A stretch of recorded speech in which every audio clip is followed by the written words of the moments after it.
그 현실을 깨닫는 그 시기가 됐던 것 같아요. 그래서 안녕하세요. 주신맘입니다. 갑자기 오랜만에 또 찍으려니까 어색하네요. 그쵸? 저만 어색한가요? 날씨가 좀 좋아지면서 아이들이랑 계속 밖에 나가서 놀고 그리고 여행도 좀 다녀왔고요. 슈니는 말이 더 많아지고 더 늘었고요.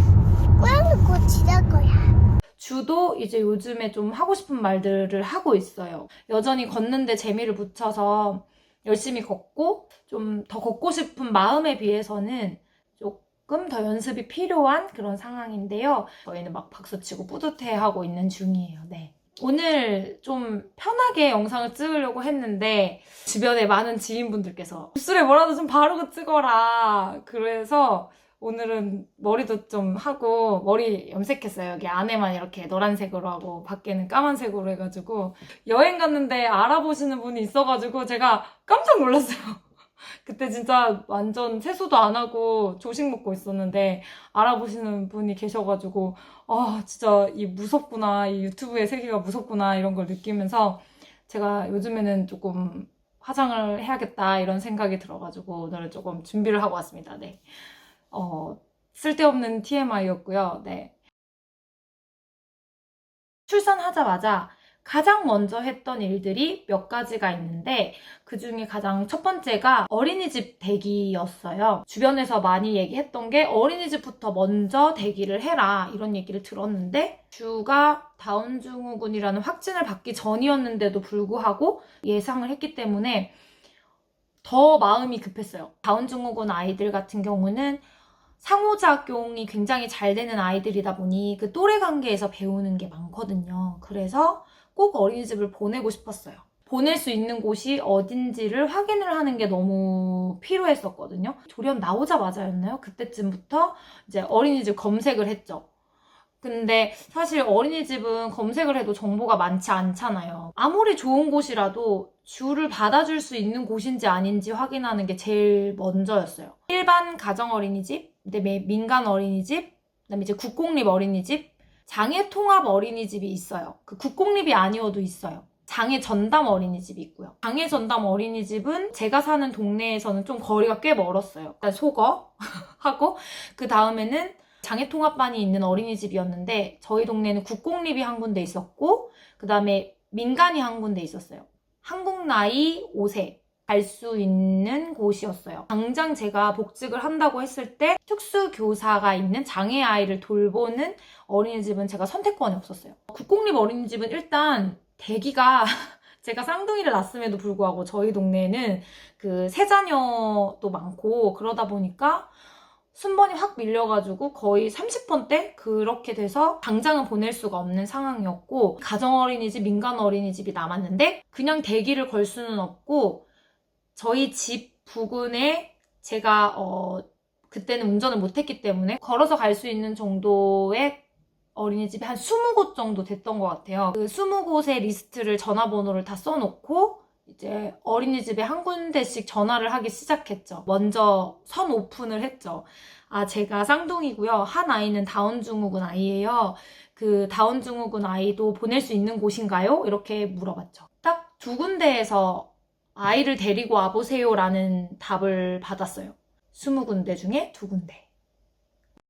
전화 돌리면서 아, 때려칠까? 그런 생각도 하고 좀 많이 울었던 기억이 나요. 그게 현실이라는 사실을 알게 됐기 때문에 그때 아, 내가 생각한 것처럼 순조롭지 않겠구나. 아, 이게 시작이구나. 이거를 그때 처음으로 알게 됐죠. 대기를 거신다고 해서 입학을 하신다고 해서 거부할 수 있는 그런 권리는 없습니다. 그 후에 아이가 들어와서 생기는 수많은 문제들을 저희가 책임져 드릴 수는 없습니다. 또 어떤 곳은 굉장히 난감해 하시면서 죄송하지만 저희가 자신이 없습니다. 이렇게 솔직하게 말하시는 분도 있었고 장애 아이가 보낼 수 있는 곳을 알아보시는 게 빠르지 않을까요? 이렇게 하시는 분도 있었고요. 어머님이 보내시고 싶으시면 보내셔도 됩니다.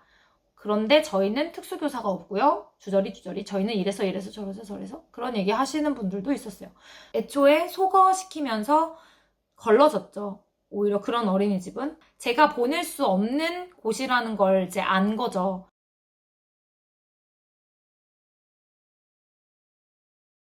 한 군데는 민간 어린이집이었고 한 군데는 가정 어린이집이었어요. 민간 어린이집은 사실 저희 동네에 이미 다운 아이들이 몇 명 사는데 장애 통합반도 없고요. 장애 아이를 받는 곳도 아니에요. 근데 받아주셨어요. 이런 곳도 있어요, 여러분. 상담을 갔을 때도 더 할출하는 게 많은 아이들도 많아요. 이렇게 이야기를 해주시고 그 아이들과 같이 지내면서 모든 아이들에게 다 좋은 영향을 끼친 걸 내가 봤기 때문에 받아줄 수 있다. 이렇게 원서 선생님이 얘기해 주셔서 막 울었어요. 한 군데는 가정 어린이집이었는데 완전 거리가 가까운 곳이었어요.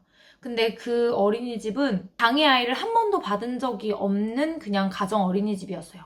반을 따로 만들 수 있을진 모르겠지만 나라도 혼자서 아이를 보겠다. 케어가 가능한 부분이 있는지 같이 좀 보고 싶다. 아이 데리고 오세요. 이렇게 흔쾌히 얘기해 주시더라고요. 그래서 실제로 아이들 데리고 상담을 갔는데 여기는 보내도 되겠다라는 생각을 했어요. 그래서 그 두 군데에 대기를 걸어놓고 있었어요. 당연히 아이들이 보낼 순번이 안 됐는데도 불구하고 이 상담 받고 싶다. 아이를 한번 보면 어떨까 하고 전화를 했는데도 애초에 만나는 것조차 거부한 어린이집도 있었고요. 그게 맞다라는 건 아니지만 이해는 할 수 있었어요. 그런 곳은 애초에 보낼 마음이 없었기 때문에 그런 반응으로 얘기를 하시는 것들을 오히려 자연스럽게 제가 포기할 수 있었고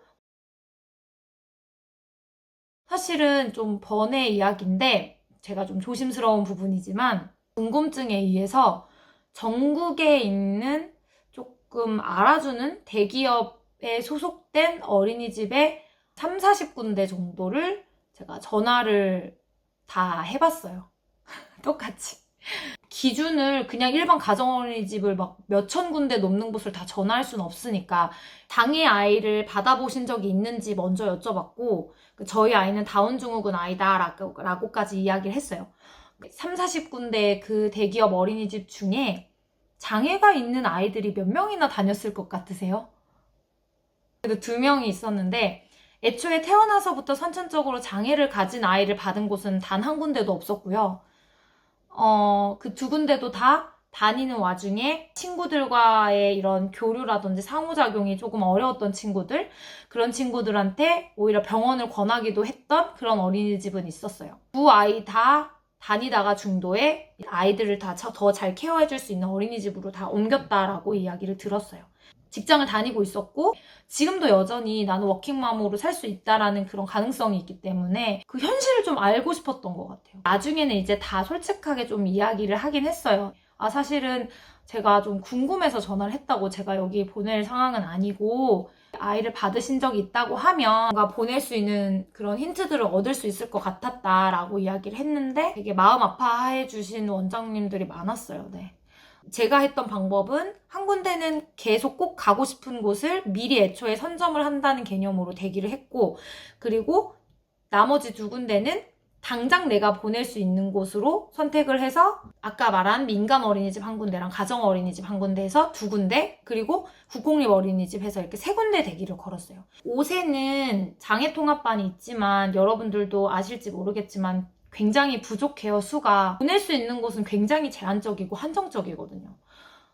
직접 가서 상담을 받아보시는 건 정말 추천드리고요. 제가 이 이야기를 하나의 주제로 꺼낸 이유가 있거든요. 0세부터 한국 나이 4세까지 내가 믿고 맡길 수 있는 곳이 없다는 사실을 알았을 때 굉장히 절망적이었어요. 도움이 되지 않을까 생각을 해서 오늘 영상을 찍었습니다. 네. 도움이 될지 모르겠네요. 오늘 이야기는 여기까지고요. 봐주셔서 감사합니다. 안녕히 계세요.